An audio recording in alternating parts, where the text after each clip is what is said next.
live on stage. The sound of Orlando. So, is they ready? Yes. The sound of Orlando. You know.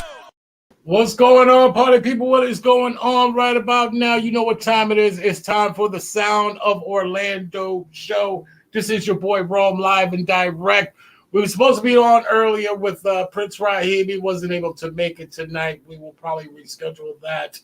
But in the meantime, in between time, tonight is about the Raheems, man. When we're talking about neo soul, when we're talking about R&B, when we're talking about the things that sound good, the things that possess a whole lot of love in it, a whole lot of music in it, a whole lot of melodics in it, a whole lot of feeling good. And you know, right about now, 2021, we all want to get in a good place. So, you know, this is the kind of moment in which you want to be able to celebrate an artist of this caliber coming on tonight, man. He's done so many things. He's Grammy nominated, you know, a BT J Virtual Awards. He's won. He's got a new project out. This project is, I mean, I've heard from the stuff that I've heard so far, it is just completely amazing. He's still on his grind. There's nothing stopping him right now. The path is clear because music as a whole is kind of go into space right now in which if you got something good and to say right now, I mean, the world is just absorbing that. So I'd like to give a big welcome to Orlando, Florida, my brother from another mother, the one and only Raheem Devaughn. Was good, homie? Was good? Peace. How you doing? Man, peace and blessings, brother. Glad to have you on the show. I know you're in the studio right now doing work, man. So let's get right into it. Let's talk about what were some of the, you know, things that kind of got you into music and starting out in your career, and talk about, you know, what were some of the inspirations behind how you came in the game. Talk about that. I started out as, you know, frequenting the open mic circuit in DC, Baltimore, and Philly. And I would just kind of migrate between the three of those. And that's where I really just like got myself comfortable and developed myself in front of like live audiences, test out new material, new records, new songs and stuff like that I would write. A lot of which I hadn't recorded. I didn't have like the means for recording at that time necessarily, or say the budget. So I would just write the songs, write the tunes, and then memorize them so that I could do them with any like live band setting, acoustic guitar players, different things of that nature. And the tunes kind of just got like popular locally for me, going back and forth to like hitting, you know, performing them on the open mic circuit. And then from there, you know, I won a talent show at one of the particular venues, and then you know, just start to invest in myself like that in that manner, getting a And where give people a perspective of what part of the country you was in when you were doing all of this. I was in DC. I was between DC, Philly, and Baltimore a lot. Right. How tough was that market to be able to do some of the things that you were doing? And you know, because there's a lot of talented artists out in that particular area. You got Go out there. You got, you know, the legacy of like Drew Hills. You know, there's so many great artists. How was it coming up in that environment? It was dope. Like, I mean, I knew I had something different to offer though. So, you know, when you're different, and you're talented, and you know, focus on what you're doing, you know, you're gonna stand out. So, and then the type of music that I was doing in particular, like, you know, making it, you know, I made it cool to do socially conscious music, you know, kind of in my area, along with artists like Wes Felton. And it was other artists here from the area too that were doing progressive, soul, R&B, hip hop, with that, you know, and conscious ingredient in it, as well as everything else that they wanted to do. What inspired you to be conscious and talk about those kind of things? Because yes, everyone has a conscience, everyone wants or feels sometimes that way. But what was the difference that it made for you to actually put that into music and do it that way? Um, it's just it's just in me, you know. I think, Right. that's it, you got artists daily to just make a decision whether or not they want to do it for the bag or they want to do it for the culture, or you want to do. So it's really about you know how you want to be revered, how you want to be remembered, the legacy you creating, artistically. What's your message is. I feel like I make message music, whether it's for the bedroom or whether it's um, for the movement. You know what I mean? Like, um, Absolutely. yeah. So, it's something I decided early in my career. I didn't want to be those. I didn't want to be one of those guys that was tearing women down in the music. I was always funny about the records I jump on, even as hip hop features and stuff of that nature. Just certain things I didn't want to connect myself to because I didn't feel like that's what I wanted my brand to represent long term. Absolutely, man. I mean, that's amazing because, Lord knows we need that now. But to your point, um, all money ain't good money. Sometimes you need people like yourself to say, you know what, regardless to what, I'm gonna tell my story, and it's gonna have a message in it. It's gonna be real, and I rather heal people than hurt them, and that's actually pretty damn dope. Talk about the moment that you putting this first classic album together. You signed with Jive.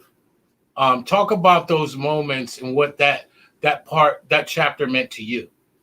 Um, I signed to Job in 2002. Um, but I was already, making a buzz, like, in the college circuit, universities and what have you. I was part of a group called Urban Ave 31 and also a group called Crossroads that were kind of intertwined between one another. So, um, my buzz was already my buzz, but I also had, you know, um, a desire to, to have a mainstream R&B soul music career as a solo artist as well. So I was Right. doing that, and my music came across somebody's desk at Job Records. A whole nother meeting was transpiring, and they kept inquiring about my voice, and from there was a meeting set up for me to go up to New York and perform, do a showcase for Job Records, and that probably was supposed to be like 3 songs, 2 or 3 songs. You travel with a band and do all of that, and it ended up being like an hour and a half performance, maybe 2 hours, Oh, and wow. they were impressed to say the least. And we agreed that day on a handshake that that would be the home for me, and Awesome. sent over the paperwork, and yeah, the rest been, as they say, history. We parted ways in 2010. Um, you know, and my first album came out in 2005, so I was technically with them from '02 to 2010. But um, I sat through some mergers and different things that happen, in this business, and Right. but I pushed through, and I've been an independent artist for the last 10 years. Awesome. Talk about that, man. I mean, right now is the the world and era of the entrepreneur, the person that actually could go out here and not be a worker, but actually be an influencer, actually create the ideas and create the movements, create the connections on their own without necessarily needing, some big conglomerate to snatch 90% of what you've made, and maybe not even put in half the work. Talk about that moment in which you started working with a lot of these um, icons, if you will, and started kind of, getting uh, the nods from your peers. What did that mean to you? Oh, it was cool. I mean, I got the Grammy nods early in my career, so it was, that was interesting to me. But Yeah, I mean, it was off our own merit, though. You know, it wasn't like everything that I got nominated for didn't like involve features or anything of that nature.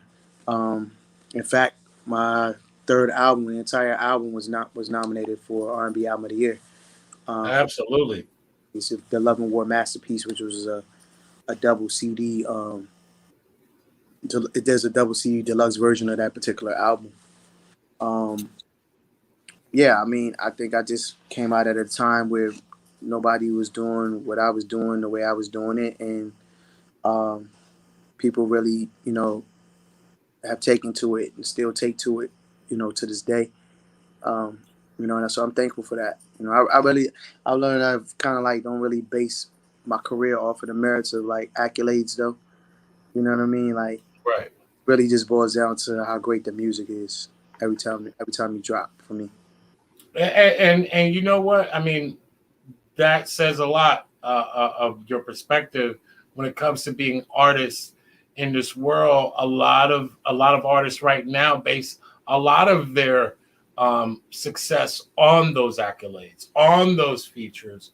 But you know, I was looking through your resume, man, and you have, I mean, the quality of people that have passed along and kind of touched what you've been doing, or said like, man, that was dope. The D'Angelo's, the you know, people like that caliber who still don't always get the radio play, don't always get the prime time slots, but their quality versus quantity, right? So, and then we're talking about your albums.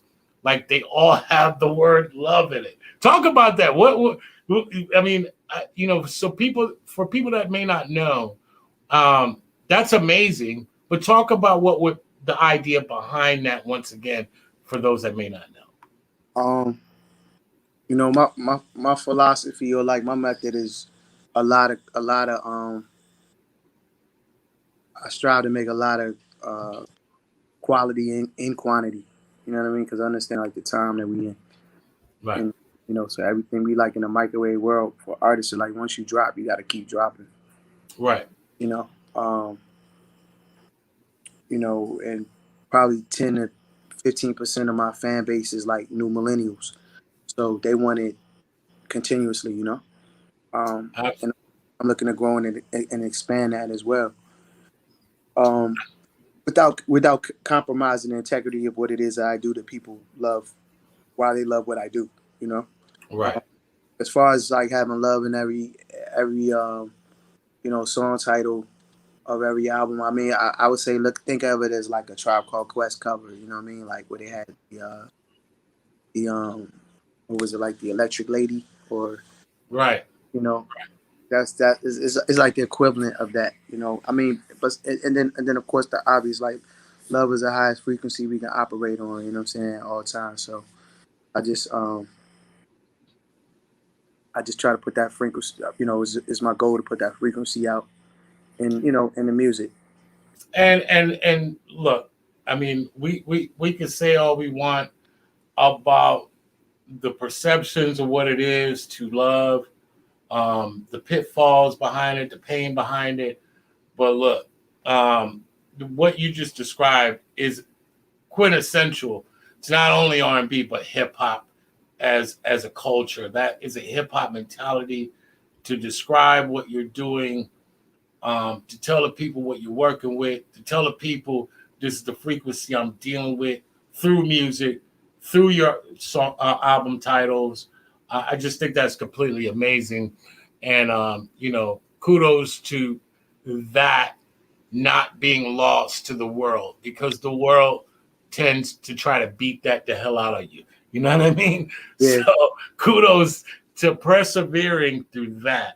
Um, what a time to be in love is your new project. yeah, You're working with the colleagues. yeah. What inspired you to, what can we expect from that particular sound of the colleagues, and what kind of moved you in that direction to deal I mean, with them? the album. First of all, the album's out. It's been out since November. it's still relatively new. The pandemic kind of threw things, slowed us up a bit in terms of like finding unique ways to market and promote the album moving forward. Shout out to Canada, it's happening right now. Yeah. Right. Yes. Yeah, but the colleagues, we worked together for some time, so we're not new to each other. Or for the listeners, we've been working together since 2015. Um, so with that being said, I just thought it would be great to start working, doing one-off projects with producers, and that's what I've been on. Like, frankly, to be honest, like that's been the move, that's been the vibe. Um, I got What? future projects coming out with other producers as well. Um, one project I just wrapped up with a producer from Detroit. Um, got some stuff I'm working on with Kenny Dope Gonzalez. I'm Nice. finishing up with him, and another project that we're about to start. I've been kind of working on some template stuff with Ninth Wonder. Just it's a pandemic, so I'm just you gotta keep yourself busy. Um, and it's a lot more time because there's not a lot of shows. You can't really travel to do shows. So I've been spending time just kind of like creating these projects and archiving them and timelining them out and figuring out when we drop it and stuff like that. How did you guys get together? What was behind that? How Me and did the colleagues we met through social media. Yep. Man, Yeah, we talk met. about social media being the devil. I mean, you just proved, like I said, it depends on how you use social media. Yeah, it You really depends on how you use it.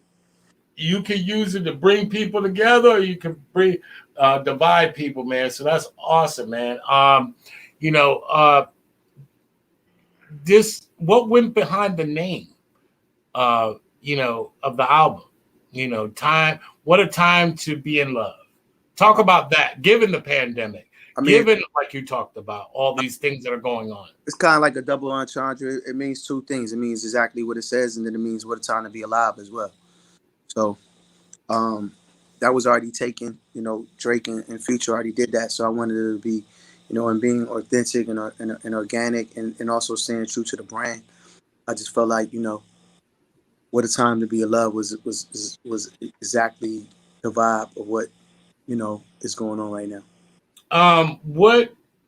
What did you mean by movement music? Um, well, movement for the bedroom. If you're talking about records, to speak to intimacy, and then um, movement music for the movement. You know what I mean? Like my first single was a socially conscious record.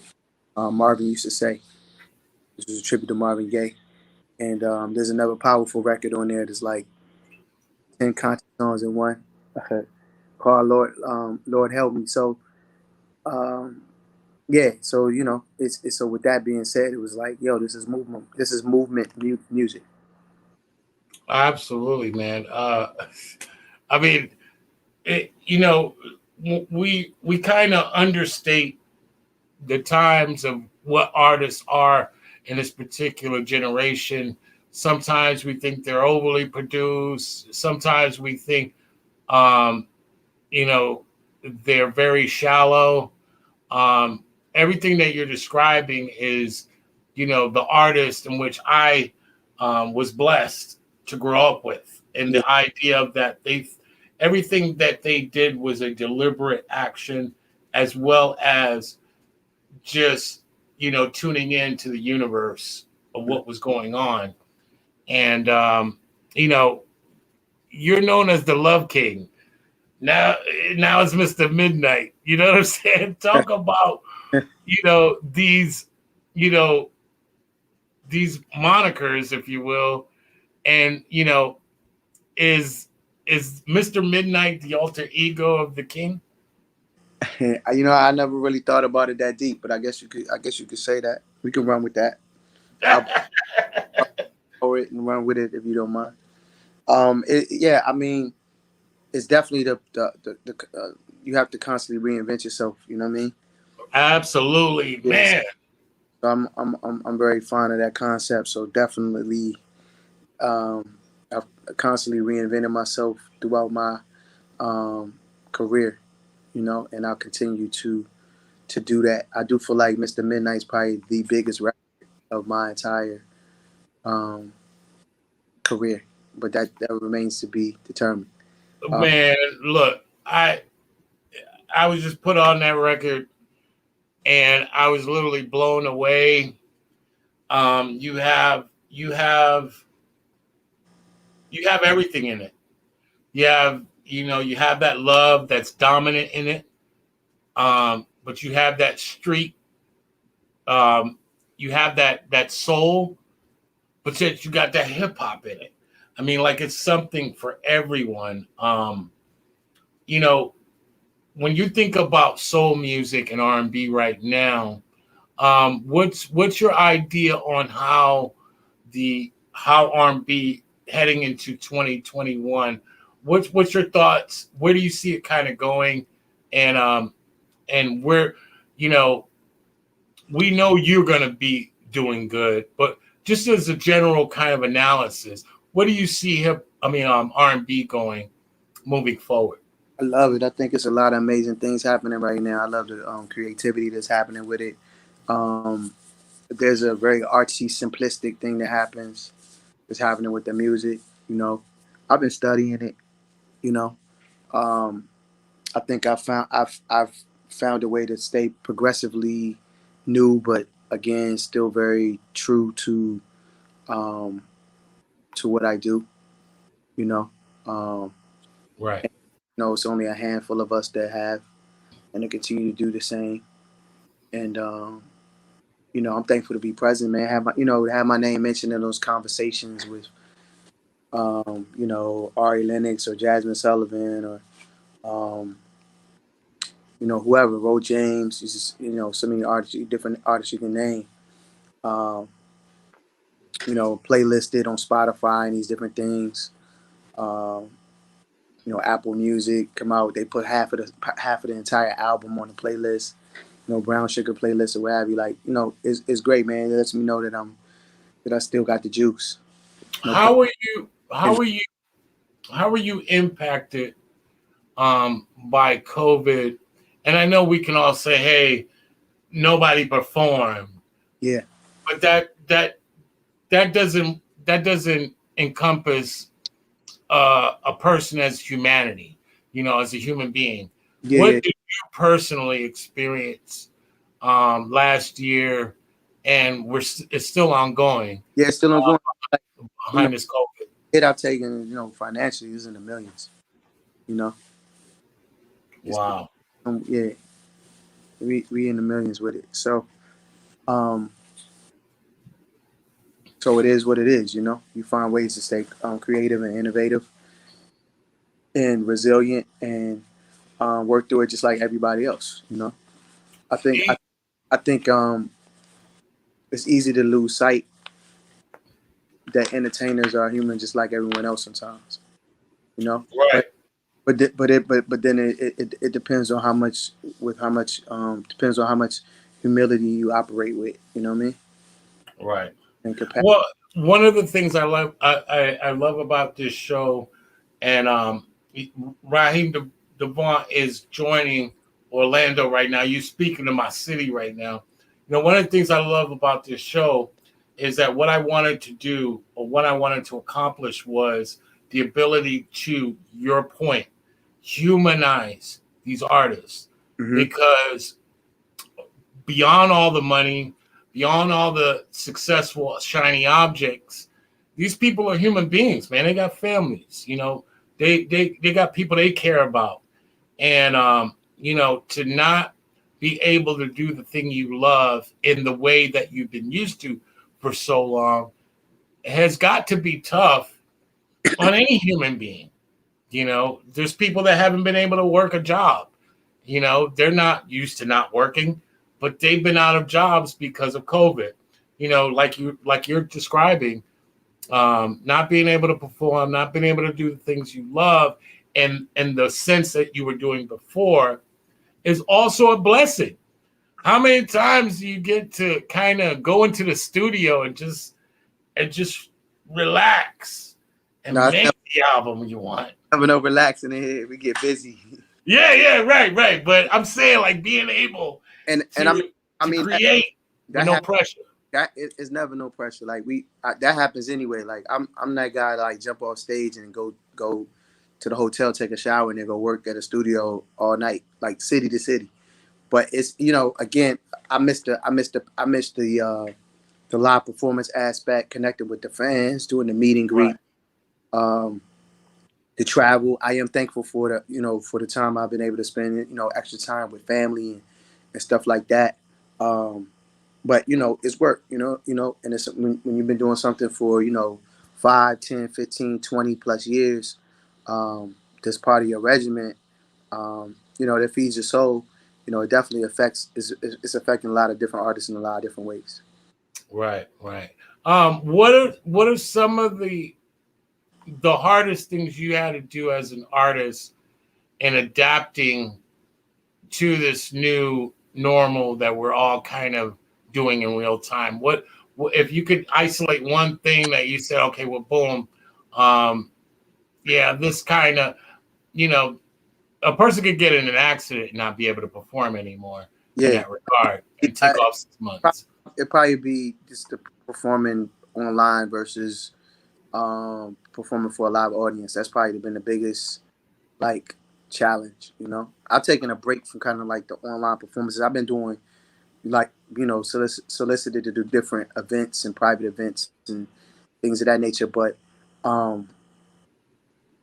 just in terms of like me doing on personally, putting up a ticket for an online show, has been a minute since I've done one. I mean, I feel like you gotta give your audience a chance to miss you too, but it's been challenging with that, Yeah. and wondering what the future is going to hold. If you could tell anyone right now, maybe your proteges, maybe your people that are just, they're entering the market right now. Mm-hmm. They've used this entire year to kind of, develop themselves, and they're approaching this 2021 as this is their coming out party. What would you tell those artists and why? Believe in yourself. Don't give up. Work extremely hard. Um, and stay out of your own way. Process. Well, I mean, if you're gonna cook some steak and potatoes, that's exactly what he just said. You hear that, Orlando? Do not get in your way and believe in yourself. I mean, that's a recipe. That's Kentucky Fried Chicken right there, man. That's the original recipe right there. Also, what did you think about that Super Bowl performance with her, Jasmine Sullivan, the representation? It's Black History Month. Talk about that. I mean, I'm a fan of her and Jasmine Sullivan, so that goes without saying. I had my eye on them since they were youngins, like in terms of, I know Jasmine since she was like, man, 10, 12. We were label mates at one point. I'm just extremely proud of them. I think that they're doing a great job of representing and taking the torch, of what R&B and soul music is. Man, and it's so amazing to have this collective, this generation, coming into their own in real time and being able to kind of be a part of that history. And you're part of that history. How does that feel to know that you're in a time of hate, confusion, fake news, racism, that the songs that you're making are actually giving people hope, reminding people how love is important. What does that mean to you? Because I know, as someone that does it from the heart, it's still, you may not still gather all of that of what you're doing, how you're helping people you never met. You're getting people through the worst times of their lives that you haven't met. What does that mean to you as a human being and an artist? I mean, it means that I'm, on course and doing what I'm supposed to be doing, with my gift, with my talent. And it's what we're supposed to do. So yeah, absolutely. Like, I'm just trying to just continue to stay on the path. You're listening to Raheem Devaughn, one of our one of our most important soul singers. Let me ask you this: do you have issues when you're called neo soul versus R&B versus this? Because a lot of people are traditionalists. They want to be referred to as what inspired them. What do you feel about all this genreism and At all this this subgenreism? point, as long as my name is in the conversation and understood that my name is going to be in the conversation, like that's all it really matters. Call it what you call it. I mean, um, neo soul is something that was coined by Kedar Massenberg. It was part of the original movement of the artists he managed, like D'Angelo and Erica Badu and India Irie and Chico DeBarge and so forth and so on. All of which came out like a decade before me. So you know, I'll never deny that those influences aren't there. Um, again, I let the public coin it as they coin it. I just strive to make the best music that I can, and remain consistent. Um, when I deliver a project. We love you out here in Orlando, um, and we respect your grind. We understand what you're doing. We get the sound. We get your movement. If you could tell anybody out here in the city how you feel in the reciprocation of the love that we're giving you, um, what would you tell them? And this is your moment to talk to our city in a way that reflects the support and love that we give you. What would that be, brother? Yeah, big love back to Orlando. Thank y'all for the support, over the years and decades. Y'all supported the wave, supported the music. Most recently, there I know I've been there a few times for the Funk Fest. It's always great to see all the beautiful people representing the city and townships. And I look forward to coming back. Hey, look, run up the streams on that album. What a Time to Be in Love on all digital platforms: Spotify, Apple Music, Pandora, Tidal. Um, check out that new single, Mr. Midnight. Check out the video on YouTube. Follow me at youtube.com/. Raheem Devaughn. Follow me on Instagram and Twitter at Raheem_Devaughn. And if you're on the new Clubhouse app, I'm there too as well, Raheem Devaughn. Make sure you join my club, Stage and Slow Jams every Sunday night. You know, I'm breaking artists over there and putting you on the new music and playing Raheem Devaughn exclusives, and we having great conversation in the whole nine. Led by curation of Slow Jams by me. So definitely just tap into me, tap into my world. I appreciate you. I appreciate your platform too, bro. Hey, you already know, man. I'm so honored to have you on the show tonight. I know this is not normally the time that we do the show. We do it for about an hour, but I think the half hour is action packed. You were able to tell your story in a real way. I think everybody's connecting with you. I think what you're doing right now is needed. We need more love out here. We need people to have that courage to represent their own movement.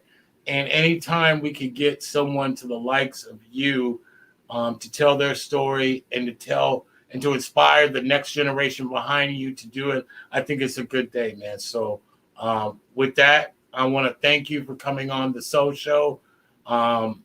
Remember, give me that drop, man. I want to get you on that radio Saturday night at 11 o'clock. Oh yeah, And yeah. I want to run that singles. So Yeah, we got you covered. It's definitely on the way. Appreciate you again. as always. Thank you for your platform. Also, we got the, Mr. Midnight video just dropped. That's out. Marvin used to say videos on the way. Marvin Gaye's birthday coming up, so we're gonna drop that thing. Absolutely. Give it up one time for my man, my brother from another mother, the legendary, the one and only Raheem Devaughn, for coming on the Soul Show, man. We love you. Keep doing what you're doing, bro, and continue to make the entire nation proud. We need that. And there it is. Peace and love. Yes. Life. You already know. This is the Soul Show. Shout out to everybody on the tune in, man. All the ladies on the tune in, man. We love y'all. Thank you for coming on the show tonight. Shout outs to India. Shout outs to Angela. Shout outs to Danny. What's good? Shout outs to Melinda. What's good? Shout outs to Ruth. What's good? Yamelia. Yo, Bray. What's good? All the ladies that's been on tonight. Aya. What's good? I know I'm butchering some names, so hold me to it, man. You know what we're doing out here. This is the Soul Show. Shout out to Teddy. Shout out to My Heart. Shout out to all the people that tuned in. This is the Soul Show. We represent Orlando. We represent the sound of Orlando, our city, our story, our sound. We are trying to bring quality people, tell their story, humanize them, give you a glimpse of what it is to not only be a part of this thing of ours that we call hip-hop culture, but to actually tell your story. And shout out to my man Raheem Devaughn, man. He, you could tell he's polished right down the middle. He was able to tell his story, why he's doing what he's doing. I mean, I just think that is beautiful. It's Black History Month. We had a king on tonight, the king of what he does. I think that's completely amazing. And I think all of you guys that tuned in tonight are completely amazing. Shout out to Michelle. Make sure you tune in tomorrow night. This is what we do. This is how we do. We are representing our city to the fullest. And like I said, regardless to what, we want to bring the quality to our city, and we want to let everyone else know that we represent that same quality. So kudos to everyone out there, man. We love y'all. We'll be back tomorrow night with my man, Geechee Dan. So shouts out to him. A Queens legend representing Queens, New York. Can't wait to have him on tomorrow night.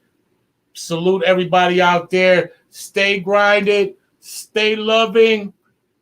Stay forgiving. Let's do it. You already know.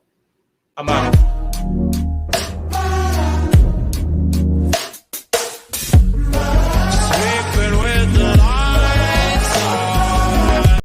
Live on stage, the sound. Orlando. So, if they ready, Yes. the sound. Orlando.